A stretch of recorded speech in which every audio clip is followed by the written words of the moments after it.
Hallelujah. Hallelujah. Hallelujah. Hallelujah. Hallelujah. Hallelujah. Hallelujah. நல்லா சொல்லுங்க. Hallelujah.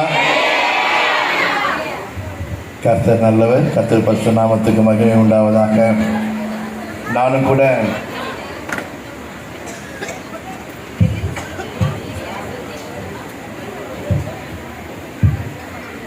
ஒரு சாட்சி சொல்லணும் சபையை குறித்து.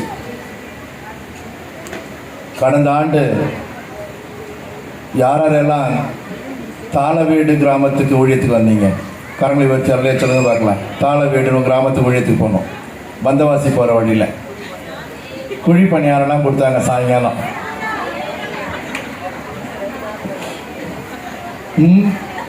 இன்றைக்கு நான் தொடர்ந்து இந்த மொழிகள் பேசிக்கிட்டு இருப்பேன். இன்னைக்கு சாயங்காலம் பேசிக்கிட்டு இருக்கும்போது அந்த பாஸ்டர் சொன்னார், ஐயா நீங்கள் எங்கள் ஊருக்கு எங்கள் சபைக்கு ஊழியத்துக்கு வரும்போது எங்கள் சபையில் 50 பேர் தான் இருந்தோம், இன்றைக்கி எங்கள் சபையில் 150 பேர் இருக்காங்க. ஹல்லேலூயா.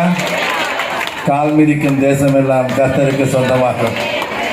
இருக்கிறவராக இருக்கிற ஊழியத்தினுள்ளே கர்த்தர் செய்கிற மகத்தான காரியங்களுக்கு ஒரு சிறிய அடையாளம் அது. நிறைய சாட்சி சொல்ல முடியாத நேரம் இல்லை எனக்கு. இன்னும் அநேகர் என்னை தொடர்பு கொண்டு பேசுகிற போது சொல்லுவாங்க, நீங்கள் வந்துட்டு போன பிறகு யாக்கோபு லாபானிடத்தில் போன பிறகு எப்படி லாபான் ஆசீர்வதிக்கப்பட்டாரோ அப்படியாக நாம் கால் மிதித்த எல்லா இடங்களையும் கர்த்தர் ஆத்துமாக்களால் நிரப்பி கொண்டு இருக்கிறேன். அந்த பாஸ்டர் சொன்னப்போ எனக்கே பயங்கர ஷாக்கு. அப்படியா ஆகின? ஆமாயா அப்படிதான். பிரியமானவர்களே, கர்த்தர் நம் மூலமாய் இன்னும் பயங்கரமான காரியங்களை செய்ய போகிறார். இந்த ஊழியம் கர்த்தருடையது. கர்த்தர் ஊழியத்தின் மூலமாக வருகிற நாட்களிலே தமது நாமத்தை மகிமைப்படுத்திக் கொள்ளும்படியாக மிகப்பெரிய காரியங்களை செய்ய போகிறார். நாம் கேட்ட சாட்சிகளும் அப்படித்தான் இருக்கிறது. இதிலும் பெரிதானவைகளை காண்பாய் என்ற வசனத்தின்படியாக சபை மூலமாக நாம் பெரிய காரியங்களை காணப்போகிறோம். நான் சுருக்கமாக இந்த செய்தியை முடித்துக்கொள்ள, நாம் அடுத்த ஆண்டுக்குள் பிரவேசிப்பதற்கு முன்பாக கர்த்தரோடு கூட ஆராதித்து துதித்துக்கு நேரம் செலவு பண்ணணும். அதுக்காக நான் சுருக்கமாக செய்தியை முடிச்சுக்கிறேன். வாசிங்க என்னோடு கூட 2 சாமுவேல் 5ஆம் அதிகாரம் 10ஆம் வசனத்தை. 2 சாமுவேலின் புஸ்தகம் 5ஆம் அதிகாரம். தாவீது நாளுக்கு நாள் விருத்தி அடைந்தான். சேனைகளின் தேவனாகிய கர்த்தர் அவனோடு கூட இருந்தார். ஹல்லேலூயா. தாவீது விருத்தி அடைவதற்கு ஒரு காரணம் இருந்தது. தாவீது தன் சொந்த பலத்தினாலே விருத்தி அடையவில்லை. தாவீது தன் சொந்த திறமையினாலே விருத்தி அடையவில்லை. தாவீது தன்னுடைய பராக்கிரமத்தினாலே விருத்தி அடையவில்லை. தாவீது தன்னுடைய பிறப்பின் குடும்பத்தின் பெருமையினாலே விருத்தி அடையவில்லை. வேதம் சொல்லுகிறது, தாவீது நாளுக்கு நாள் விருத்தி அடைந்து வந்தான். சேனைகளின் தேவனாகிய கர்த்தர் அவனோடு கூட இருந்தார். ஹல்லேலூயா. எனக்கு பிரியமானவர்களே, கடந்த ஆண்டு முழுவதும் நம்மோடு கூட இருந்த கர்த்தர், அவர் நமக்கு சொன்ன வாக்குத்தத்தங்களை நிறைவேற்றி இருக்கிறார். நான் உங்கள் தேவனாயிருப்பேன், நீங்கள் ஜனமாயிருப்பீர் என்ற வார்த்தையின்படியே கர்த்தர் இம்மட்டுமாய் நமக்கு தேவனாயும் நம்மை அவருடைய ஜனங்களாயும் வைத்திருக்கிறார். தாவீதின் வெற்றிக்கு ஒரு மிகப்பெரிய ரகசியம் இருக்கிறது. தாவீதின் வெற்றிக்கு பின்னால் ஒரு மிகப்பெரிய காரியம் இருக்கிறது. வசனம் சொல்லுகிறது, தாவீது வர வர விருத்தி அடைந்தான். சேனைகளின் தேவனாகிய கர்த்தர் அவனோடு கூட இருந்தார். கடந்த ஆண்டு முழுவதும் நம்மோடு கூட இருந்த சேனைகளின் தேவனாகிய கர்த்தர் வருகிற ஆண்டிலும் நம்மோடு கூட இருப்பார். ஹல்லேலூயா. நாம் விருத்தி அடையும்படியாக நம்மோடு கூட இருப்பார். வாசிகளோடு கூட 2 சாமுவேல் 3ஆம் அதிகாரம் 1 வசனத்தை வாசியுங்கள். சவுலின் குடும்பத்துக்கும் தாவீதின் குடும்பத்துக்கும் நெடுநாள் யுத்தம் நடந்தது. தாவீது வர வர பலத்தான், சவுலின் குடும்பத்தாரும் வர வர பலவீனப்பட்டு போனார்கள். இங்கு யுத்தம் நடப்பதற்கான எந்த காரணமும் இல்லை. சவுல் பெலிஸ்தருக்கு பயந்து கொண்டு இருக்கிற போது தாவீது சவுலுக்காக உயிரை பணயம் வைத்து அந்த போருக்குள் போகிறார். கர்த்தர் தாவீதோட கூட இருந்தார். ஒரு மிகப்பெரிய வெற்றியை தாவீது சவுலுக்கு பெற்றுக் கொடுக்கிறார்.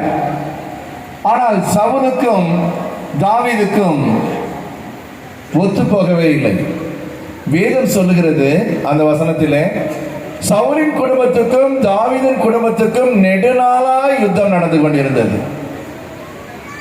தன்னை விட ஒருவன் முன்னே வந்துவிடக் கூடாது என்பதற்காக, தன்னை விட ஒருவனை பற்றி மற்றவர்கள் பெருமையாய் பேசிவிடக் கூடாது என்பதற்காக, தன்னை விட யாரும் முன்னேறிவிடக் கூடாது என்பதற்காக, தன்னை விட யாரும் செழிப்பாகி விடக்கூடாது என்பதற்காக இன்றைக்கு குடும்பங்களிலே கூட இப்படிப்பட்ட ஒரு பொறாமையும் இப்படிப்பட்ட ஒரு காரியங்களும் நடந்து கொண்டிருக்கிறது. உண்மையிலேயே பார்க்க போனால் சவுல் தான் தாவீதுக்கு நன்றியுள்ள மனிதனாக இருந்திருக்க வேண்டும். ஆனால் சவுல் அதை மறந்துவிட்டு தாவீதை கொல்வதற்கு வழி பார்க்கிறார். இன்றைக்கு அநேக குடும்பங்களை பார்க்கிறோம். அண்ணன் தம்பிகளுக்கு ஊடாக, உறவுகளுக்கு இடையே நான் பெரியவன் நீ பெரியவன் என்ற பொறாமை கலந்த போட்டிகளும், பொறாமை கலந்த வன்மைகளும், கசப்புகளும், கோபங்களும் நிறைந்த ஒரு உலகத்திலே வாழ்ந்து கொண்டிருக்கிறோம். ஆனால் கர்த்தர் சொல்லுகிறார், தாவீது வர வர பலத்தான். ஹல்லேலூயா. என்ன காரணம்? சேனைகளின் தேவனாகிய கர்த்தர் தாவீதோடு கூட இருந்தார். ஹல்லேலூயா. கடந்த ஆண்டு முழுவதும் நம்மோடு கூட இருந்து நம்மை விருத்தி அடைய பண்ணின கர்த்தர் இனி வருகிற காலங்களிலே நம்மோடு கூட இருந்து பெரிய காரியங்களை செய்ய போகிறார். வாசிங்க கூட யோபுவின் சரித்திரம் 8ஆம் அதிகாரம் 7ஆம் வசனத்தை வாசியுங்கள்.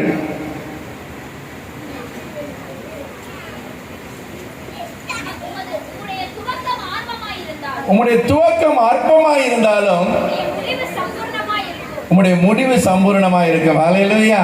வருகிற ஆண்டிலே சேனைகளின் தேவனாகிய கர்த்தர் உங்களோடு கூட இருக்கிறபடியினாலே, ஒருவேளை நானே துவங்குகிற போது மிக எளிமையான ஒரு வாழ்க்கையாக இருக்கலாம். கடந்த ஆண்டு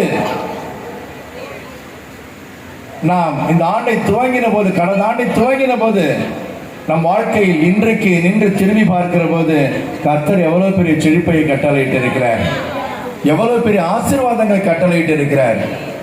நாம் சாட்சிகளோடு கூட நம்முடைய சொந்த வாழ்க்கையும் ஒப்பிட்டு பார்க்கிற போது ஒரு நிமிடம் யோசித்து பாருங்கள், கர்த்தர் நம்மோடு கூட இருந்திராவிட்டால் நாம் இன்றைக்கு இங்கே இருந்திருக்க முடியாது. ஹல்லேலூயா. இன்றைக்கு நம்முடைய வாழ்க்கையிலே கூட நம்முடைய அற்பமான ஆரம்பத்தை குறித்து நாம் சோர்ந்து போய் விடுகிறோம். நம்முடைய மிக எளிமையான சூழ்நிலையை குறித்து சோர்ந்து போய் விடுகிறோம்.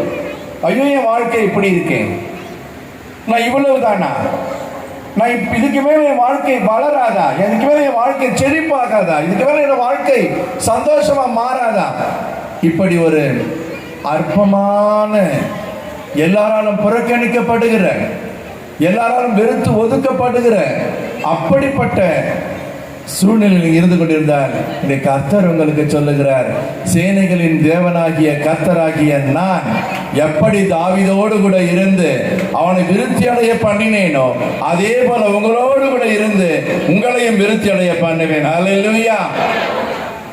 நான் இம்மட்டுமாய் உங்களோடு இருந்தேன், இனியும் உங்களோடு இருப்பேன். ஹல்லேலூயா. இன்னொரு வசனத்தை கூட வாசிக்கலாம். நீதிமொழிகள் 4ஆம் அதிகாரம் 18ஆம் வசனத்தை வாசி.